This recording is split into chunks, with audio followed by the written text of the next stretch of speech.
Thanks, Leanne, very much, and thanks everybody for coming to this. I'm gonna try to make this a little bit fun and interactive. The other thing to point out about these slides is, I tried to stick to the topic that Leanne gave me, which is, you're running into a problem. And so a lot of the topics that I'm going to discuss, I'm going to give you actually the simplest solution, not the most high-tech solution, because the idea is, we're aiming for the stars. It's not going really well. What are some of the things you can kind of keep it to? But at the same time, many of the solutions I give you is actually our baseline, and I think actually simplicity is a good thing, and we have kind of a reductionist philosophy, and for example, we use apple juice for carbohydrate loading, and we can argue about the merits or not the merits of that, but when you're struggling to get your carbohydrate loading program off the ground and your compliance is 10%, if apple juice gets you to 40%, that's a win. So I'm not going to present the most high-tech things, but I'll try to make it fun. And to that end, I have no financial disclosures. I am a recovering transplant surgeon. So there's like a 12-step program I'm working my way through. So this is what I wanted to do. And I want to cover one big idea and then a lot of little ideas. So the first thing when I think an earass program is struggling is we stop kind of talking about the exact things that are in your order set or your conflict with anesthesia, but just to say, why are you actually doing this? Because I think Matt Hutter this morning made a great point that if we aren't aligned on the why, the teams can really struggle to wrap their heads around the concept. So we use this a lot in many of the processes of our hospital, but it's been invaluable for us with earass because a lot of times VJ and I will go together usually to give a grand rounds talk, and everybody wants to know, well, what are the exact three things? What are the most important three things? And that's the tactics. That's what you're putting in your order set. But I can't tell you the tactics until you tell me your goal and your vision and we design some strategies. So the ERP elements are right here, but my big question was, why are you doing this? What's your vision? And if I know that, then we can talk strategies, and then the tactics write themselves. The order set writes themselves. And then you put your team together, anesthesia, surgery, and nursing. And then a lot of people are like, well, how do we measure the success of this thing? And we would actually say that if the goal, if the outcome you're interested in is recovery, no doctor, EHR, or medical record can tell you whether a patient's recovered or not. Only the patient can tell you. So actually the metrics of success are probably your PROs. So the most common answer we get, why are you doing earass, is to lower length of stay. And that's great, but I would argue that length of stay reduction is just the residual benefit of a good earass program. And so if we actually look at this paper where we compiled the top 50 studies in colorectal earass, including 20-plus randomized trials and 30 other studies that were like level 2 evidence. And we just said, well, what was the dependent variable of this study when they were saying earass versus traditional? And what we see is that almost every study focused on the things that MDs care about: morbidity, length of stay, bowel function, et cetera. And almost none of them actually had the dependent variable that was patient-centric, such as satisfaction, physical performance tests, pain medication, quality of life. So that kind of got us thinking, like, well, why are we doing this? And maybe that's where a lot of programs grind to a halt. So a little bit tongue-in-cheek, we say, what is your goal? And a lot of places will say, reduce complications. We want to do this program to reduce complications. That is a laudable goal. That is an enhanced safety program. And we can put a pathway together that does that, and it can be incredibly not patient-centric, actually. We want to save the hospital money. That's a common one. Many administrations do this. Pascal can talk about the origination of the earass program at Kaiser, where he got a memo saying we are now doing earass. But that's an enhanced finance program. The most common one, length of stay reduction, great, it'll happen. That's an enhanced discharge program. This one is pretty common. We want to make patients poop faster. That's probably vis-a-vis number C, but that's an enhanced BM program. But then there's many of us, and probably the people in this room more than the people not in this room that get it, that are like, we want patients to recover faster. And that's an enhanced recovery program. So if that's your goal, we can design pathways that get to that goal. The length of stay will come. The cost savings will come. The complication reduction will come. So as we set it up, we think that the vision is return patients to normal function as soon as possible. And in a cancer care environment, you have an additional metric to return patients to their next cancer therapy in a timely fashion. The strategies from there are pretty straightforward: reduce anxiety, narcotics, and fluids, and then the pathway kind of writes itself. You just kind of go off of your pillars. We use PROs as the metric of success that feeds back into the program and makes changes, and then you put your team together, and hopefully what you get is recovery.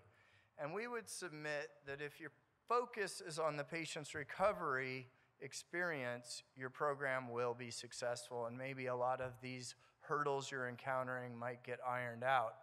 So this takes me to the SMART FAQs, which we built on this platform, which we kind of come back to regardless of disease site. You know, I know a lot of you are in different areas, and I guess the one part that falls apart is I'm so excited that we have this pediatric surgery presence, but if we get infants to early ambulate through earass, now that will be a serious game changer. So it doesn't work for every single disease site. I had it working until yesterday when the pediatric surgeons came into the room and we weren't doing early ambulation, but basically the foundation of any program is patient education and engagement. If you miss that piece, the building will not stand up. And then the four main concepts are early feeding, goal-directed fluid therapy, non-narcotic analgesia, which BJ's going to talk on, and some mobility. I guess I have to change that to mobility instead of ambulation for the peds group. But we think that you can sub in and out various parts of this, Carboloading and prehab and all kinds of other things can be in here, but these are the basic foundation. So let me go through some specific items that might be holding up your program. And again, I like to keep things like surgeon simple in terms of what the solutions are. So the first thing is prehabilitation. So as soon as you start earass, all of a sudden we become very educated in prehab and frailty. Like they seem to just go together for all of us. And I have to say, I stole this graphic from another presenter, and I don't remember who it was. It might have been Andrew Wright, but so apologies that I'm not giving credit, but I really like the understanding of this. So basically, you've got a patient, you do an operation, there's this decline, and if that decline meets their physiologic threshold, this is where bad things happen, right? So the whole idea of prehab is to jump them up here, not necessarily thinking that you're going to change the functional impact that your operation has, but you're going to move the functional impact above their threshold for physiologic collapse. So then, if you talk to your frailty specialist in your hospital, as we did, they said, yes, we are happy to help you. We have an hour and 30-minute battery of testing for your patient. And I was like, no. I need 5 minutes, and it has to be done in my clinic room. We're not doing 6-minute walk tests. We have to have simple things. So to that end, we really like the timed up and go. If you haven't heard of that, basically you have to cross your arms so you can't use your hands. You have to stand up from a sitting position. You have to walk a certain distance, turn around, go back, etc. The time that it takes you, or the inability to even do that, is a screen for frailty. These are all screens, not assessment tools. We have found, I think many of us have this thing, where our exam table is a very narrow thing with about a 10-inch step that is about the size of a postage stamp. So if you think of it, to have the wherewithal to climb onto that step, to do a pirouette basically in place and sit yourself down with no assistance, that is my #1 frailty test. And we actually measure that now. Can you do that independently with one person assist? I think if we think about it, all of us kind of give our hand to that person as they do it. Or does that person need 2-person assist? Turns out that has high validity for frailty. If you need 2-person assist to get onto the exam table, that patient is not getting a hemihepatectomy tomorrow. The other thing is we cannot forget about the cognitive piece. We've looked at a lot of different screening tests. We really like the mini cog with the clock draw. It really brings out that kind of hypo-functioning elderly person who sits there and they look right at you and they say they understand everything, and then you put that test down and 5 minutes later you're like, whoa, this person is really gonna struggle after anesthesia. In terms of prehabilitation, in terms of physical prehabilitation, there's 1,000 programs. We have so much tech on this, Fitbits, all kinds of other things. If you're having trouble getting a formal physical rehabilitation program together, I give this simple surgeon solution. We tell all of our patients, when you can walk 30 minutes continuously without stopping with shortness of breath, you can undergo a hepatectomy. You can tolerate the anesthesia for a hepatectomy. And of course, this is dumbing this down a million times. But honestly, especially with chemo-treated patients, which is 75% of what I get as patients coming off of chemo to hepatectomy, they say, oh yeah, I could walk a half an hour. They can't walk to the parking lot without stopping.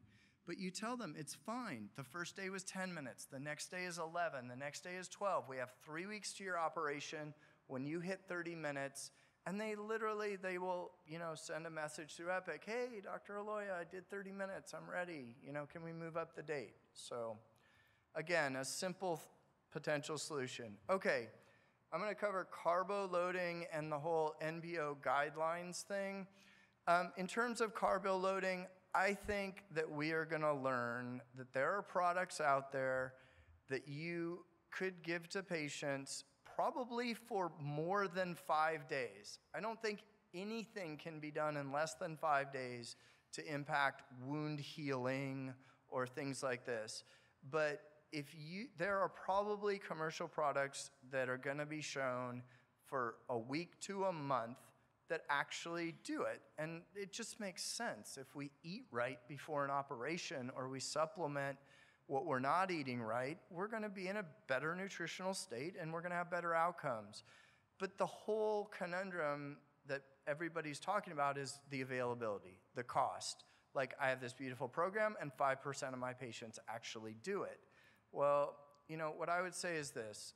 Right now, these products are difficult to obtain and there's financial disincentives. I put a question mark next to the data. I'm pretty positive that the data are gonna bear out, but today I'm not completely sold. So we focus on availability, and even this morning, people were like, Gatorade and apple juice, Gatorade and apple juice. I actually think Gatorade is not the right answer, and I think it's not the right answer for 2 reasons. Gatorade is incredibly acidic, number 1, and number 2, so many of the patients, when we started this and said Gatorade and apple juice is fine, they all came in charged up with their G2, right? It has no carbohydrate in it. They were so proud that they got the G2, the diet version. We were like, you've completely missed the boat here. So we use apple juice. We tell our patients, you can have a regular dinner, your liquids after that for the rest of the night and the next morning. If you want something with sugar in it, drink a glass of apple juice when you go to bed and first thing when you wake up. And that's how we do it. The thing to know about these regimens is they're fine in type 2 diabetes, and they actually have been shown to improve the glucose control. So this form of carbohydrate loading has nothing to do with wound healing. It has nothing to do with your nutritional status. It's all to modulate your glucose control at the time of surgery. This is different than immunonutrition for 10 days. So it's okay, and it's actually beneficial to give to type 2 diabetics. You know, high insulin requiring patients need a whole different regimen. In terms of NPO guidelines and can you get your anesthesiologist on board with this, I personally think the hang-up is the 2-hour thing, right? So you tell the patients they can't drink for 2 hours before they go to sleep. They can't interpret that. They don't know what time they're going to sleep. So we morphed it a little bit, and we said it's 2 hours before you get to the hospital. They all can understand that. So if you tell them you have to be here at 6:30 in the morning, they know at 4:30 they're done. So if they're not awake at 4:30, then they're NPO, basically. But then an hour after they arrive, when the anesthesiologist walks up and says, when's the last time you had liquids? They go, 3 hours ago. Anesthesia goes, great, you're not even in the 2-hour window. So it's just a little nuance that has helped us kind of avoid these, 90 minutes, or, we moved the case up, right? That's a common one. We had you posted at 11, come in at 10. Well, I just had a brunch. I can't, we just ate. We can't be operated on at 10. So that's a little trick. So what we tell our patients is you're going to get up incredibly early in the morning if you're a start case. You're going to already have all of your things ready to take a shower, because another part of our program is you take a shower the night before and the morning of before surgery. So we say you can have a glass of apple juice and you jump in the shower and you wash yourself up and then you come to the hospital with fresh clothes. Okay, pre-medications and blocks, Vijay's going to talk about a lot, so I'm going to go through this quickly. And I did these slides before we had invited Vijay. So I think this is the most overlooked aspect of earass. And again, within this room, everybody might be doing premeds, oral premeds, but outside this room, a lot of programs are falling apart because they are not giving the patient any analgesic the morning of the operation. And I tell people that those pills are the anesthesia for the night of surgery. They're there to make sure you don't need Dilaudid immediately out of the OR.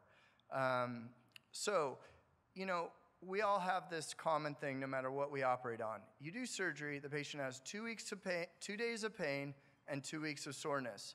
The whole magic of earass is dodging the 2 days of pain. The frank, incisional, musculoskeletal pain, if they never have that, they just lift off after that, and you avoid the narcotics, etc. So whatever we can do to eliminate those 2 days of pain, and I think there's two components. There's pre-meds and blocks. So pre-meds is really preemptive analgesia in the pre-op holding area. We use this combination in this session or after this session. We can debate the relative merits of these three drugs, and people can become very emotional about various components of them. All I can tell you is this is what we've settled on. It's not perfect, but it's the best, cheapest thing that we have found to use. I will just knock off a few things. We now know that there are rapid metabolizers of tramadol. About 40% of your patients tramadol doesn't work in. We started to figure that out, and we can tell when a patient is tramadol refractory post-op, and we just get rid of it if they are. There's actually some testing that's going to come down the pike with enzyme levels and blood tests that are going to tell us who is a rapid metabolizer or not, and you'll know. The Celebrex, we use Celebrex like crazy in our hospital. We see no increased bleeding and no increased anastomotic leak. That's just, that's our experience with it. The Lyrica, we do note the patients, especially those over 65, can be a little spacey the next morning on Lyrica. And so we pulled it back off of the patients that are above 65 or so. But that's our standard. And as I said this morning, whatever block you can do or get from anesthesia, it's not worth having a fight about epidurals or not epidurals. Just give me some block. And if you can't give me some block, then we all need to learn how to put in tap blocks ourselves. But usually we can work together with anesthesia. Okay, I will submit, and this is a common thing, like our length of stay isn't going down, our length of stay isn't going down. The single largest impediment to length of stay reduction is unwillingness to advance the diet, usually by trainees. And I'm very fortunate. I work with board-certified general surgeons who are Surg-Onc fellows, so they're PGY 9+ when they get to us. And it is uncanny how they will invent diets I have never even heard of. Like, we had the toast and crackers going for about 6 months. You know, they will just hedge, because what happens if they call you, patient's all pwned up with an ileus, so we have to put an NG tube in. Well, were you feeding them? Yes, I was feeding them on the pathway. We'll never do that again, right? So that's a major thing. So the way to get around this is all of us have to eliminate from our vocabulary and from our order sets these 3 things. So there is no more sips of clears. So either you can take liquids ad lib or you are NPO. So that speed bump of sips of clears, get rid of it, stop talking about it, and put clears ad lib into your order set. They can either drink or they can't. Advanced diet is tolerated is such a cop-out, right? What you're doing is you're putting the responsibility for diet advancement on the nurse. Like, advanced diet is tolerated means nurse, you decide. Like, how often is a nurse going to advance a diet, you know, to regular in a timely fashion? And the other thing is we don't use full liquids. So we go clears to regular. Fulls just adds milk products, and in Houston, 30% of our patients are lactose intolerant. So if you look at every one of our earass order sets, either the night of surgery or the next morning, it says clears ad lib. There's only one order for clears. And by day 2, and in the liver order set, it's the morning of day 1, but by day 2, every one of them either says regular or ADA regular. Like, we just simplified the whole thing. The next thing to talk about is the fluid piece of it. So I think this is, you know, the first time the rubber really meets the road between surgeon and anesthesia communication. And I would submit that, you know, you really need to game plan how you're going to manage fluids well before the operation. But we all do a timeout. It's the time to bring up okay, I did a bowel prep and the patient said they really lost a lot of fluids, so maybe we're going to have to give a little more. Or I didn't give a bowel prep and this patient drank, you know, had regular diet and drank liquids up to 2 hours ago. They should be pretty normally hydrated. We just put the Foley in, there's clear urine. Hey, anesthesia, don't think we're gonna need a lot of fluids on this one. Let's talk about it, kind of a thing. I have the luxury of operating on the liver, and I have the world's greatest manometer. I get to not only look at the vena cava, but I get to palpate it and other things. So I have the best CVP monitor as a surgeon. So as soon as we open and I get down to the vena cava, I tell VJ, it'll have respiratory variation, and I'll tell VJ, this patient is dry. And VJ will confirm that the patient is dry, and we'll make a plan from there out.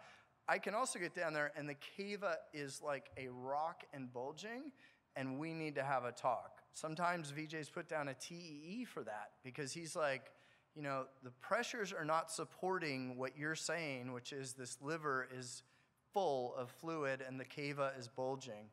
So in the absence of being able to get to the cava, but a lot of colon surgeons can get to the cava as part of their operation, even laparoscopically to look at it. I really don't think it's fair to tell your anesthesiologist you can't give fluid unless you're okay with them giving pressors. And so this is, you know, a conversation that really has to be had. But in fairness, you have to be comfortable with them giving pressors if you're going to limit the fluids. And I kid you not, the average case time that VJ and I have is 5 hours, and the median amount of fluid he gives for the total case is 800 cc's. There are a lot of patients in probably all of your ORs that get 800 cc's before you cut skin, just for the induction, right? Well, how does he do that? We do a lot of physiologic monitoring. There's a lot of communication, but he uses pressors, and I'm fine with that. And our patients don't have renal failure, but that's another discussion to have. VJ can tell you a lot about the test bolus and testing the Starling curve of each patient to determine their fluid status. There is a ton of stroke volume measurement techniques that are now available, and we actually haven't put a central line in really many patients at Anderson at all for almost 10 years now. So we don't have a CVP monitor, and I don't think CVP is frankly reliable. The nuclear option. If goal-directed fluid therapy in the intraoperative space, you cannot kind of work with your anesthesiologist, I have one thing for you. You must operate faster. So you just physically take the patient out of that environment sooner. Second largest impediment to length of stay is excessive in fluid administration post-op, almost exclusively by our trainees. So I will just tell you about our fluid plan for all GI surgeries. So the patient's going to third space for 24 hours. We know this physiology, and yet we continue to give half normal saline out of the OR. It doesn't make any sense. You're donating half the volume to the interstitium when you do that. So we use isotonic fluids for 24 hours, and we give the patient effectively a bolus as they come out of the OR. So they'll run at 125 an hour for 8 hours because we know that's when they need the most support intravascularly. But then we take it down rapidly after that. And so we use BNP to guide our fluid management thereafter. And so this is the formula. So the patient, we draw our labs at 9 o'clock at night, not 4 in the morning. So our patient will get labs at 9 at night, and they'll get a BNP, and the fellow will say the BNP is 20. That means that they are bone dry, which is fine for me with a liver, as long as they're making urine. But we will usually give them a little bit of fluid. We'll give them 250 of albumin that night, and we'll keep the rate of maintenance fluid at about 75. If they're 50 to 100, that is ideal for a liver or a thoracic patient. They're dry, but they're okay, and we just continue the maintenance fluid at the rate of 75. If they're 100 to 200, that means they're euvolemic, they're fine, and we actually would back the maintenance fluid down. If they're greater than 200, there's something odd about this patient. You need to keep in the back of your mind either they got a lot of fluid in the OR, or they are having some diastolic dysfunction. So there are certain patients where that number rarely will be like 400 or 500, and those patients get an echo pretty early in the course because something is not right. Because 95% of our patients will be less than 200 the night of surgery.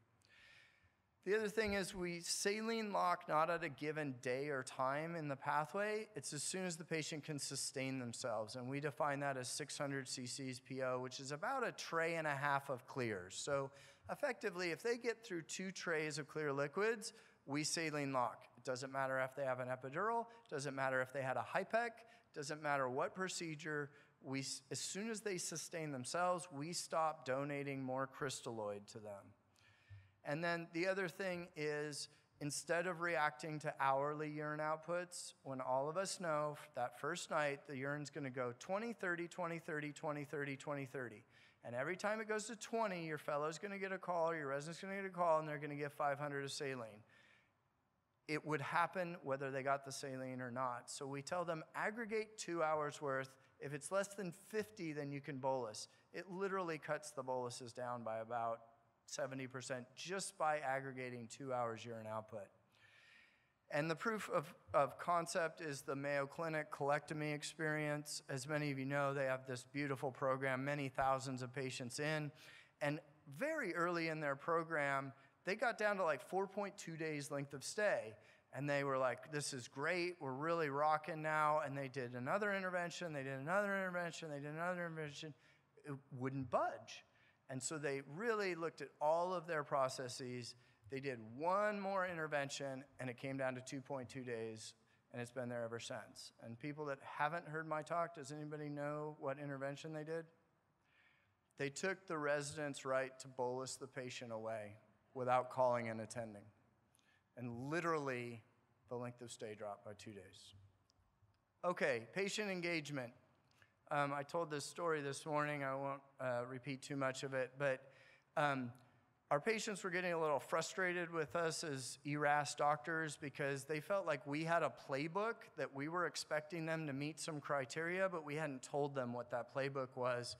So one of our MLPs literally printed on a piece of paper our 5 discharge criteria, and we put them in very simple language: walk independently, tolerate a diet, have whatever bowel function is requisite for the operation you had, your wound has to be healing, and you have to have good pain control without IV sedation. So we give this now to every single patient on the liver pathway, and then they understand. This is like their passport to leave the hospital. So many, many patients have found this of value. They literally check the boxes off and then tell you, okay, I've met your criteria, can I go home now? And it's a wonderful engagement tool for the patients. Again, super simple, but we found it very effective. We do like the whiteboards in the rooms with the marker. You can't have the nurses with all the markers in their pockets.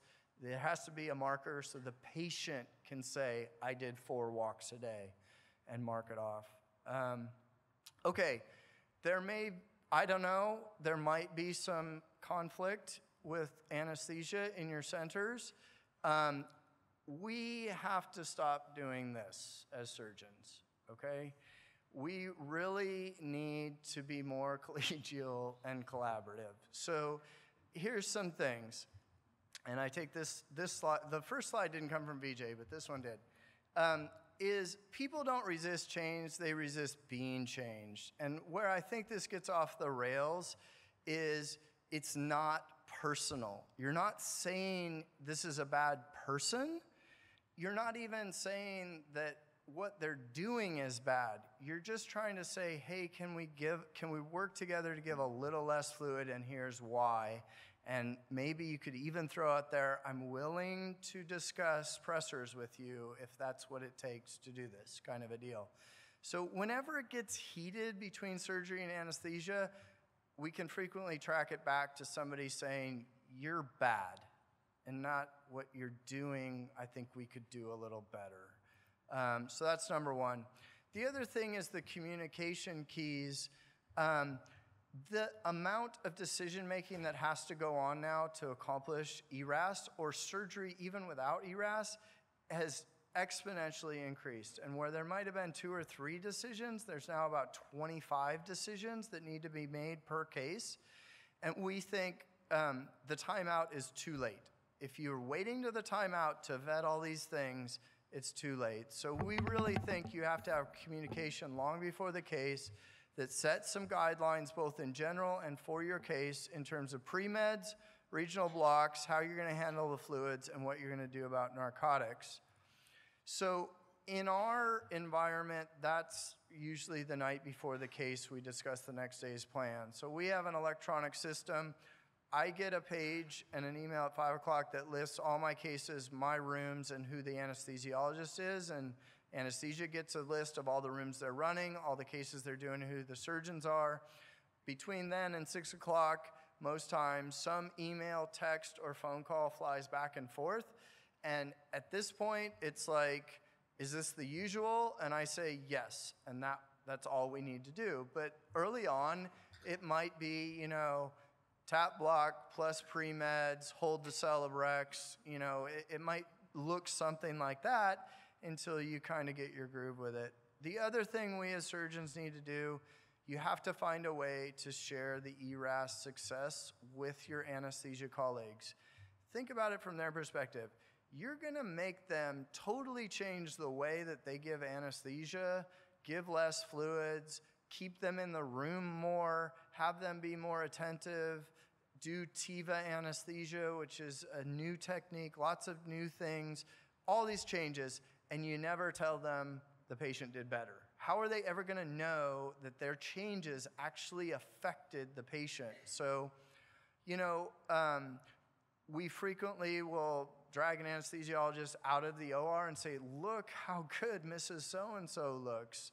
This is amazing. Like how you did that anesthetic, she can think, she can walk, and she can eat. That was a total win. And then even harder to do but important is, because I think, a day or two's length of stay is fine, but the magic I think about earass is on day 10 to 14 when the patient is driving their kids to school and going back to work, and they're so much functionally better than they ever used to be at 2 weeks. And how do you get the anesthesiologist? I've asked VJ to come see patients in clinic. Like early in the experience, I was like, you need to come see this because this is day 12, and this patient is a rock star. I've never seen it like this before. It can be simple. You snap a picture with an iPhone, you text somebody, just simple email. Hey, I saw Mrs. So-and-so. Remember 2 weeks ago you put her to sleep? She's going back to chemo tomorrow. This is a huge win. Thank you for your help. We have to do that better to get the buy-in. So I really think no matter how earass goes for the patients, the best part of it is bringing together surgery and anesthesia, and we can turn this relationship into this one. So that's a good thing. The last thing is a lot of hurdles with administration. I don't know about you, but we are fairly unfinancially supported in this effort, despite what we think is a ginormous return on investment that we've provided. And so these are actually our data. This is, we do 13,000 cancer operations as inpatients every year. And this is our inpatient length of stay over the time period we've implemented earass. So 7.2 to 4.7 days, which this is across everything, neurosurgery, urology, head and neck, the whole deal, which is really a quantum shift in our practice at least, and I would think for many. So we had to develop this formula to try to tell our administration what the ROI of this kind of thing is, and so we've settled on this one. So you take the total number of operations done as inpatients in your hospital, divide it by 1,000 and multiply it times the days you reduce the length of stay through earass or pathways or whatever, and that gives your millions to margin per year. And so if you do this, for example, in our environment, 13,000 operations times 2.5 days length of stay, that's $32.5 million to margin per year. So if this can help you in any way, make an argument to like fund 1 FTE of a data collector, I hope I've helped you. The last one, and probably specific to many of the people in this room, is innovator fatigue. And there's absolutely, this is a real thing, and I think many of us have experienced this. And so this is this common pathway about how new technologies and innovations enter the marketplace, so to speak. And so, you have this small group of innovators, and then you get the early adopters on board. And this point right here, as you move from early adopter to early majority, is called the tipping point. And what I've learned about this is, up until this point, everything is a struggle. Everything is hard. It's like you're swimming upstream. You're not making very much gains, etc. And as soon as you get this early majority to start buying in, everything gets easier. Like all of a sudden you have a critical mass and you get to like 40% of people that are doing it, and things just, everything gets easier. The fights come down, and all of a sudden, people are doing Premeds that didn't even know what earass was a month before, et cetera, et cetera. So I hope this gives you hope. Like if you're in this boat and everything seems brutal, you just have to dip into that next quadrant of people, and it's gonna get easier. You don't need to get all the way out here, and in fact, the reason they're called laggers or late adopters is you're not even gonna affect them until years from now. So keep at it. Leanne did a really nice job. I really think the website is incredible because you can ping these individual topics and get data. The Facebook group is brand new, and we're all here to help on the SAGES Smart Committee. So thanks very much.